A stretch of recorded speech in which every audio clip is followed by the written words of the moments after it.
मंत्री अविनाश गहलोत आज जोधपुर पहुंचे। जोधपुर के सर्किट हाउस में उन्होंने प्रेस वार्ता को संबोधित किया। इस प्रेस वार्ता को संबोधित करते हुए उन्होंने राजस्थान के कई मुद्दों पर बात की। उनकी पेयजल समस्या और विभाग ने सामाजिक सुरक्षा पेंशन और पालनहार योजना के लाभार्थियों के लिए बायोमेट्रिक को अनिवार्य करने और उनकी समस्याओं को लेकर बातचीत की और सरकार की योजनाओं के बारे में विस्तृत जानकारी दी।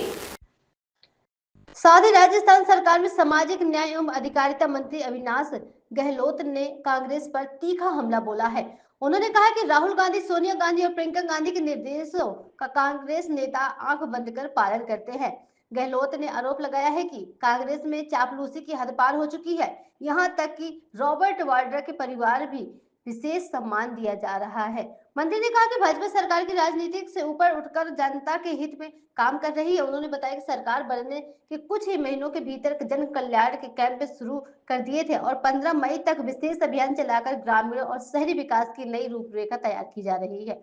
गहलोत ने कहा कि ग्राम पंचायतों और नगर निकायों के वार्ड स्तर पर विकास योजनाएं प्रस्ताव तैयार कर सरकार को भेजे जाएंगे ताकि हर क्षेत्र तक योजनाओं का लाभ पहुंचे। उन्होंने दावा किया कि मुख्यमंत्री के नेतृत्व में प्रदेश में कानून व्यवस्था मजबूत हुई है और महिलाओं, व्यापारियों तथा आमजन के हित की योजनाओं एवं ढंग से लागू की जा रही है। इसके साथ ही गहलोत ने राष्ट्रीय राजनीति पर भी टिप्पणी करते हुए कहा कि आने वाले समय में प्रधानमंत्री मोदी के नेतृत्व में एनडीए देश के विभिन्न राज्यों में मजबूत सरकार बनाएगी। उन्होंने पश्चिम बंगाल में तृणमूल कांग्रेस पर निशाना साधते हुए कानून व्यवस्था पर सवाल उठाए हैं, जबकि असम में भाजपा की ओर अधिक बहुमत से सरकार बनने का दावा किया। बजट घोषणाओं पर उठ रहे सवालों को लेकर मंत्री ने कहा कि सभी विधायकों की मांगों को मुख्यमंत्री द्वारा पूरा किया गया है और कोई भी विकास कार्य लंबित नहीं है। हालांकि जोधपुर में स्पोर्ट्स यूनिवर्सिटी से जुड़े मुद्दे पर उन्होंने कहा कि वह इनकी जानकारी लेकर जल्दी मुख्यमंत्री के संज्ञान में लाएंगे। अंत में मंत्री ने जनता और जनप्रतिनिधियों से अपील की है कि वे अपने अपने क्षेत्रों की समस्या सरकार तक पहुंचाए ताकि उनका शीघ्र समाधान किया जा सके। पिछली सरकार जो थी उनका ढाई साल का जो कार्यकाल था उसके बेनिफिट और आपके जो कभी तुलना किया, क्योंकि अगर हम कोई बात जब कहते हैं कि अभी आपने कहा कि आप जरा चेक कर लें, अपन अपने चेक कर लेते हैं, अपन जितनी घोषणाएं की क्रियान्वित हुआ तो चेक कर लें। एक बार आपने कभी देखिए, लगातार हमारी हर 15 दिन के अंदर एक रिव्यू मीटिंग हमारे अधिकारियों के साथ में होती है।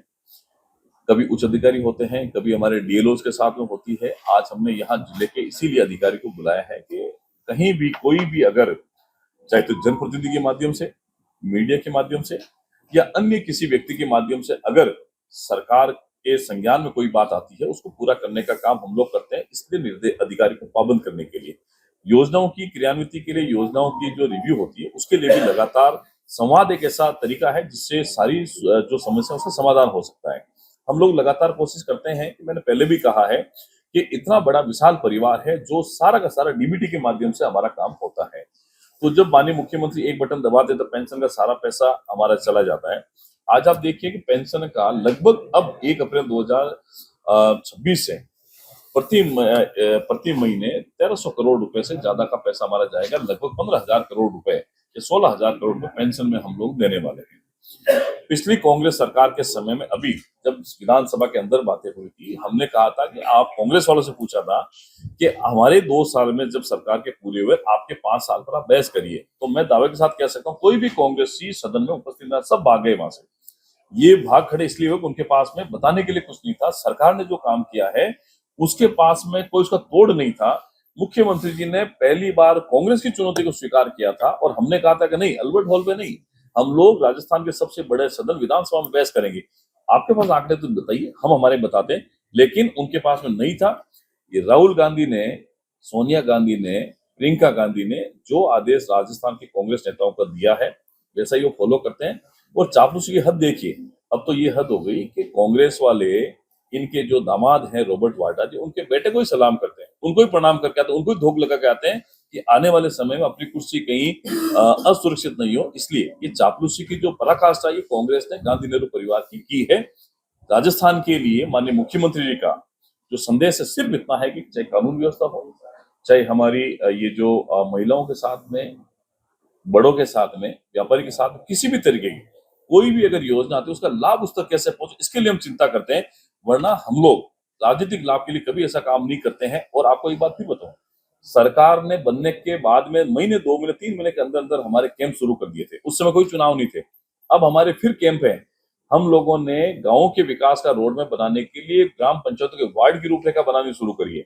नगर निकाय क्षेत्र में नगरों उसके वार्ड की रूपरेखा तैयार करी, उसका प्रपोजल बना के रोड मैप बना करके सरकार को देंगे। अभियान 15 मई तक चलेगा। तो हम लोग ग्रामीण विकास और शहरी विकास के माध्यम से प्रदेश को आगे बढ़ाना चाहते हैं, जिसके लिए मुख्यमंत्री तत्पर है। और मैं आपसे भी आग्रह करूंगा कि अपने शहर में, पंचायतों में अगर कहीं कोई आपको लगता है कि सरकार के माध्यम से काम पूरा होना है, उस पर आप लोग हमें जरूर बताएं ताकि हम लोग उसको भी पूरा कर सकें। सर फीडबैक तो आता होगा, पश्चिम बंगाल और असम की बात करें तो वहाँ क्या की प्रचंड बहुमत के साथ में मोदी जी के नेतृत्व में एनडीए की सरकार बनेगी। आसाम हो चाहे हमारा पश्चिम बंगाल हो, जिस तरीके से वहां पिछले पश्चिम बंगाल की बात करें तो जो टीएमसी की सरकार है, जो अत्याचार की पराकाष्ठा हो गई, उससे वहां की जनता त्रस्त है। आपके जो पोल बता रहे हैं उसमें भी बीजेपी को बहुमत बता रहे हैं। और आसाम में वहां पहले से अधिक मेजोरिटी के साथ में हम लोग सरकार बनाएंगे। तो जो इन 4 स्टेट में है वहां पर हम लोग बहुत अच्छी स्थिति में सरकार बनाएंगे। सर एक सवाल ये है कि आपने बोला कि बजट घोषणाएं जो पिछली सरकार की, उसको लेकर हम लोग काम करें, लेकिन वर्तमान में जोधपुर में पिछली सरकार की जो घोषणाएं हैं उस पर ना तो वर्तमान सरकार ध्यान देंगे, चाहे हम फिजिकल कॉलेज के अंदर जो इतना बड़ा स्टेडियम जो बनाया हुआ है, बड़ी सी यूनिवर्सिटी स्थापित की थी, यहाँ पर खिलाड़ियों को अच्छा अपॉर्चुनिटी मिलेगी, लेकिन वहाँ पर सरकार के आपके मंत्री विजिट करते हैं, उसके बाद में वहाँ पर कोई इम्प्लीमेंटेशन नहीं होता। उसको यूनिवर्सिटी फिजिकल कॉलेज के अंदर स्पोर्ट्स यूनिवर्सिटी का इंतजार करते हैं बहुत सालों से, सारे काम पेंडिंग कर रहे हैं। सारा काम मतलब एक प्रकार से सरकार की ओर से सरकार से किया गया, लेकिन वर्तमान सरकार आपको कोई ध्यान ही नहीं दे रही। देखिए ऐसा नहीं है, जोधपुर राजस्थान से बाहर नहीं है, जोधपुर भी राजस्थान का एक हिस्सा है। मैं कह रहा हूँ कि जितने विधायकों ने अपने अपने क्षेत्र के लिए माननीय मुख्यमंत्री से जो मांगा है, माननीय मुख्यमंत्री ने उसको पूरा किया है। किसी भी विधानसभा, मेरी गारंटी है कि कोई भी विधानसभा में एक भी ऐसा काम नहीं होगा जो सरकार ने वो नहीं दिया है। जो माननीय विधायकों ने, जनप्रतिनिधि जो सरकार से मांगा है, उस काम को पूरा दिया है। फिर भी आपके माध्यम से मैं ये कहना चाहूंगा, जिस स्पोर्ट्स फिजिकल कॉलेज के स्पोर्ट्स यूनिवर्सिटी उसके गेम्स की आप बात कर रहे हैं, मैं उसका पता लगा के निश्चित ही हम माननीय मुख्यमंत्री के संज्ञान में लाएंगे और उसको जल्दी पूरा करने का प्रयास करेंगे। मंत्री जी, रिफाइनरी बनकर तैयार हो चुकी है, पीएम जल और लोग देखिए, पूर्ववर्ती वसुंधरा जी के सरकार में जब इस रिफाइनरी का शिलान्यास हुआ था और उसके बाद में कांग्रेस की सरकार ने, हमने काम चालू किया, कांग्रेस की सरकार ने लटकाए रखा। अब हमारा सौभाग्य राजस्थान का कि इसी 21 अप्रैल को विश्व के सबसे बड़े नेता, आधुनिक भारत के निर्माता माननीय प्रधानमंत्री मोदी जी का आगमन इसी 55 में पश्चिमी राजस्थान में हो रहा है। उनके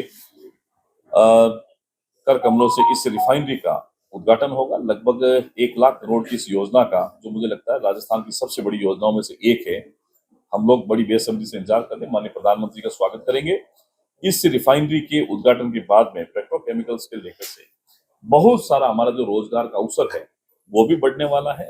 एक बात मैं और कहूंगा कि हम लोग, राजस्थान सरकार ने तय किया वाटरवेज बनाने के लिए, कांडला जो गुजरात की तरफ से आता है वहां से लेकर के जालोर तक एक वाटरवेज बनेगा, जिसमें नहर आएगी, वहां तक जहाज आएंगे और जो सामान है जिसको हम लोग ट्रांसपोर्ट करते हैं वो वहां तक आएगा, जालोर तक। मुझे लगता है इससे पहले सरकारें बहुत थी, उन्होंने कोई ध्यान नहीं दिया था। ये इंतजार शास्त्र नहीं होता, ये कर्म शास्त्र होता है। जब व्यक्ति रात को अकेले में बैठ कर सोचता है कि मुझे राजस्थान के लिए क्या करना, तब ये वाटरवेज जैसी स्कीम जो है वो राजस्थान के जब आएगी तो राजस्थान का अलग ही नजारा होगा, उसका फायदा आम लोगों को मिलने वाला है। पेयजल की समस्या तो सरकार है, गर्मी में तो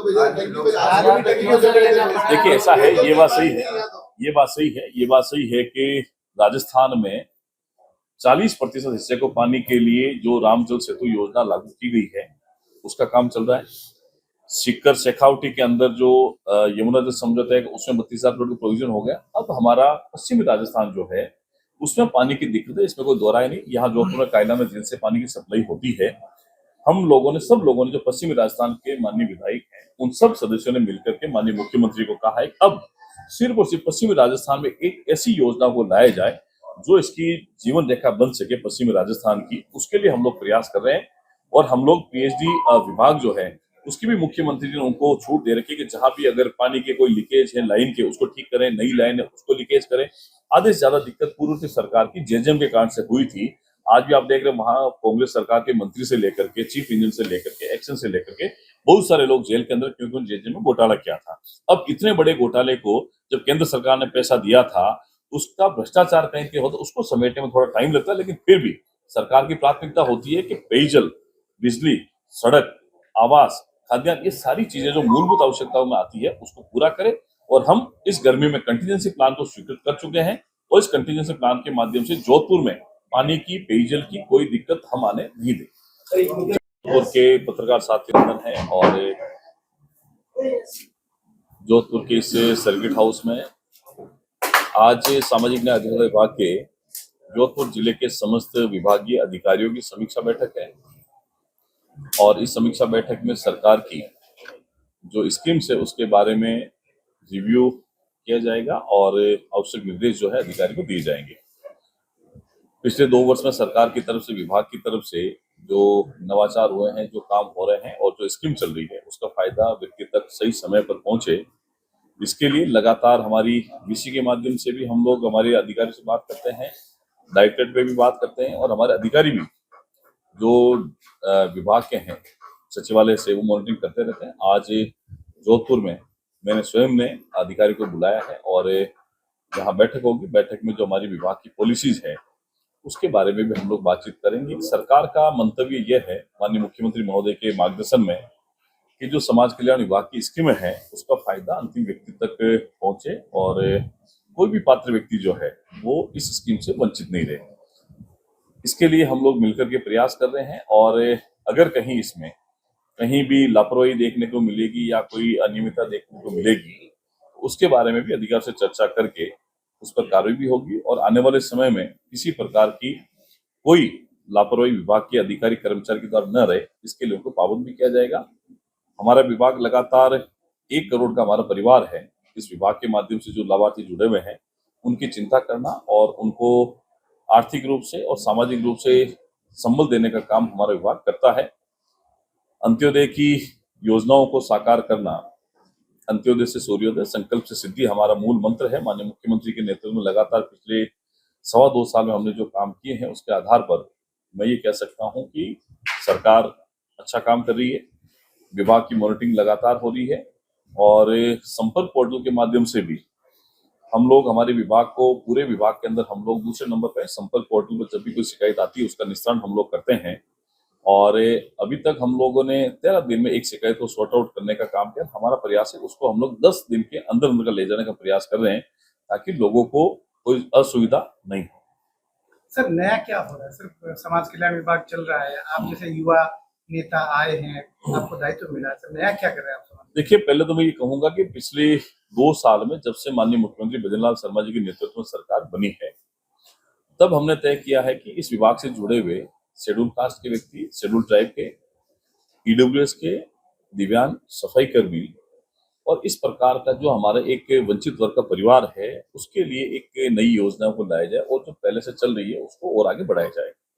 पेंशन की बात अगर हम लोग करेंगे तो जो पूर्ववर्ती सरकार के समय 1000 रुपये मासिक पेंशन मिलती थी लाभार्थी को, हम लोगों ने उसको पहले 1150 किया, फिर 1250 किया, फिर 1300 किया। अभी 1 अप्रैल 2026 से माननीय मुख्यमंत्री महोदय ने इसमें वृद्धि करके उसको 1450 रुपये प्रति माह कर दिया है। जो हमारे हॉस्टल्स है उसमें जो मेस भत्ता मिलता है प्रति व्यक्ति को पहले 2500 रुपये मिलता था, हमारी सरकार आने के बाद में हमने इसमें बढ़ोतरी करके पहले बजट में 3000 किया और उसके बाद अभी हम लोग 3250 रुपये प्रति व्यक्ति दे रहे हैं। एक हमने दिव्यांगों के लिए जो स्कूटी वितरण का काम है, पहले बजट में 2000 स्कूटी दी है, उसके बाद में 2500 का अनाउंस किया। इस बार भी मुख्यमंत्री महोदय ने 2500 स्कूटी देने का घोषणा की जो बहुत जल्दी वो हमारी पूरी होने वाली है। हमने विभिन्न आवासीय छात्रावास हो गए, देवनान छात्रावास हो गए, सावित्री फुले छात्रावास हो गए, ये भी हम लोगों ने नए खोले हैं जिस पर हमारा काम चल रहा है। हम लोगों ने जो दिव्यांग साथी हमारे उनको कृत्रिम अंग उपकरण देने का काम पहली बार राजस्थान में हो रहा है कि एक व्यक्ति को 20,000 रुपए तक के उपकरण। पहले बजट में हमने इसमें 50,000 की संख्या रखी, उसके बाद में हमने 1.5 लाख दिव्यांग साथियों को 20,000 तक के उपकरण देने का हमने बजट प्रोविजन किया था, जिस पर हमारा काम चल रहा है, जो पहली बार हुआ है। मस्कुलर डिस्ट्रोफी जो होती है, मांसपेशी खिंचाव के कारण से या उसकी तकलीफ के कारण से जो लोग चल फिर नहीं सकते, पहली बार राजस्थान में मुख्यमंत्री महोदय के मार्गदर्शन में इलेक्ट्रिक व्हील चेयर देने का काम हमने किया है। 1 लाख रुपए तक की व्हील चेयर हम लोग दे रहे हैं और अभी तक हमने लगभग 1200 से 1300 ऐसे व्यक्ति जिनको पूरे राजस्थान के अलग अलग जिलों से चिन्हित किया है, जिनका सर्टिफिकेट बना, उसको हमने दे दिए। आज भी अगर कोई व्यक्ति मस्कुलर डिस्ट्रोफी का सर्टिफिकेट लेकर आता है, उसको इलेक्ट्रिक व्हीलचेयर देने का काम हम लोग करते हैं। हम लोगों ने जो हमारे अनुजा निगम की तरफ से जो लोन मिलता है, अनुदान मिलता है, उसकी राशि को भी हमने बढ़ाया है। और जो लोग लोन नहीं चुका पाते उनके लिए वन टाइम सेटलमेंट स्कीम भी हम लेकर के आए हैं कि जो लोग एक टाइम में उस राशि को लौटा देते हैं सरकार को या उसको पे कर देते हैं, उसके लिए पेनल्टी, शास्ति और जो ब्याज है उसको हम लोग माफ कर देते हैं। और हमारे जो हॉस्टल्स हैं, हॉस्टल्स के अंदर हम लोगों ने, जो महिला सदन हमारे संभाग स्तर में है, वहां पर हम लोगों ने कैमरे लगा करके उसको पारदर्शी तरीके से कोई अनावश्यक रूप से व्यक्ति से प्रवेश नहीं कर सके, सुरक्षा की दृष्टि से। तो ये बहुत पेचीदा मामला पहले चल रहा था, लेकिन हमने उसमें सुधार करते हुए कैमरे लगाकर सीसीटीवी फुटेज के माध्यम से हम लोगों ने काम किया है। हम लोग दिव्यांगों को नौशल आधार पर 4% आरक्षण देने का काम भी हम लोग कर रहे हैं। लगभग वो फाइल अंतिम चरण में है। तो हमारे विभाग की तरफ से जो लोग इसमें लाभार्थी जुड़े हुए हैं, उनके कल्याण के लिए मुख्यमंत्री महोदय के मार्गदर्शन में हम लोग काम करें। माननीय मोदी जी की जब केंद्र में सरकार आई, पहले दिव्यांगता को 7 श्रेणियों में विभक्त किया गया था, लेकिन मोदी जी के आने के बाद उसको 21 तरह का बना दिया गया। एक हमने मुख्यमंत्री आयुष्मान बाल संबल योजना को लॉन्च किया है। जब कोई व्यक्ति जो बहुत सी ऐसी दुर्लभ बीमारियां हैं, उसमें अगर कोई रजिस्टर्ड है तो उसको 5,000 रुपये प्रति माह का आर्थिक सहायता और 50 लाख रुपए तक का इलाज मुफ्त में उसको हम लोग कर रहे हैं। ये राजस्थान में पहली बार ऐसा हुआ है।